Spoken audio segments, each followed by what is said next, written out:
So the writing of this DLC was really different and kind of fun because when you usually meet the characters in Borderlands, they're in a very stressful situation of like, oh, the world's going to end and we have to stop Jack and all that stuff. And there's only sort of a certain spectrum of emotion you can have within that kind of situation.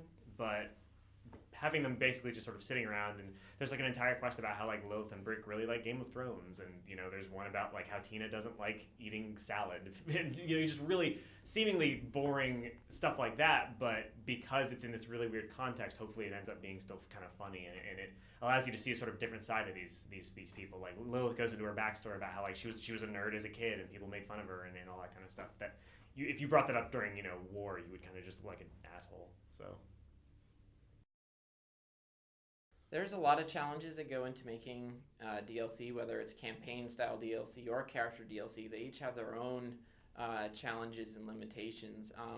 With the campaign DLCs, we have a lot of leeway in terms of what exists inside the levels, because every time you go to a new level, you have the same pile of memory that you can consume.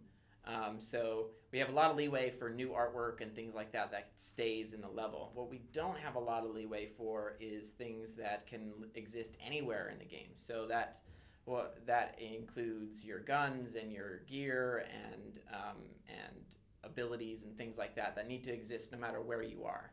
So that often limits what we can do in the campaign DLCs.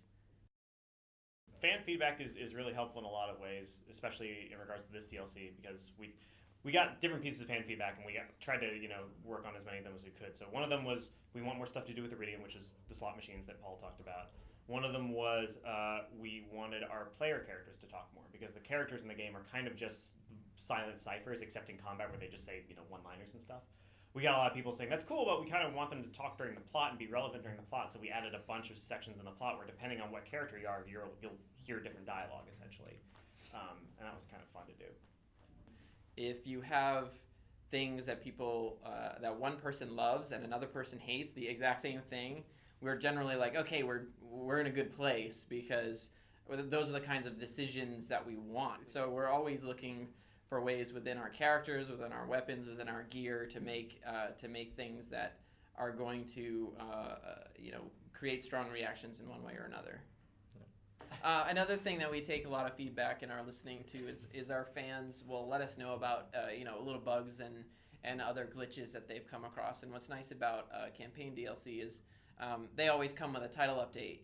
So we have an opportunity to address some of those bugs and issues that the fans have found whenever we release new DLC. So there's a few fixes in coming along with the new campaign. Jason was freaking out about the slot machines and that stuff. Like, he came by like 3 different times across the week. Like, oh man, I can't believe we're gonna get. And just I was like, dude, okay. Yeah, it's a slot machine that you. Yeah. Calm All right. down. He's like, because he it's does.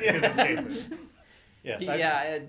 What they're talking about is we have a new slot machine. Everyone loved the slot machines. That was probably the most makes no exciting new feature of Borderlands 2 for the fans was the slot machines that you found in Moxie's bar. Instead of doing missions and fighting monsters to get your guns, you just had to pull a lever.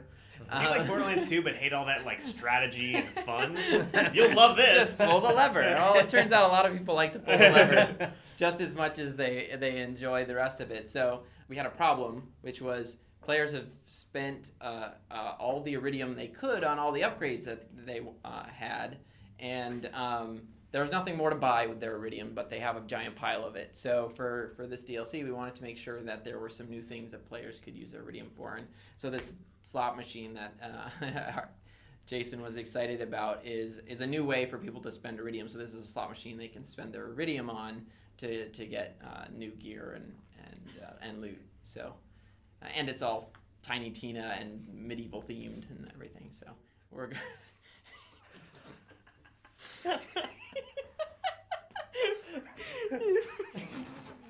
you guys and your damn team.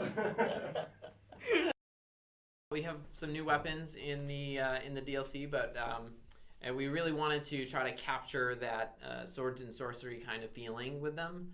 So, for example, we have grenade mods that are named after famous spells from your tabletop game. So you might find a grenade mod called Magic Missile, and it works a little different than regular grenades that kind of lob in and bounce and explode.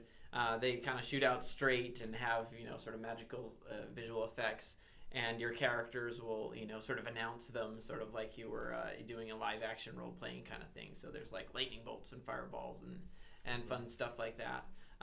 We even have a gun that shoots swords, which was kind of fun. That explode. Yeah, because we wanted to, how can we get swords in there, and that's so our vessel for all that kind of stuff is the weapon. So you find this really wacky gun that shoots these little bitty swords that explode into more swords and so on. So we had a lot of fun with exploring some of that.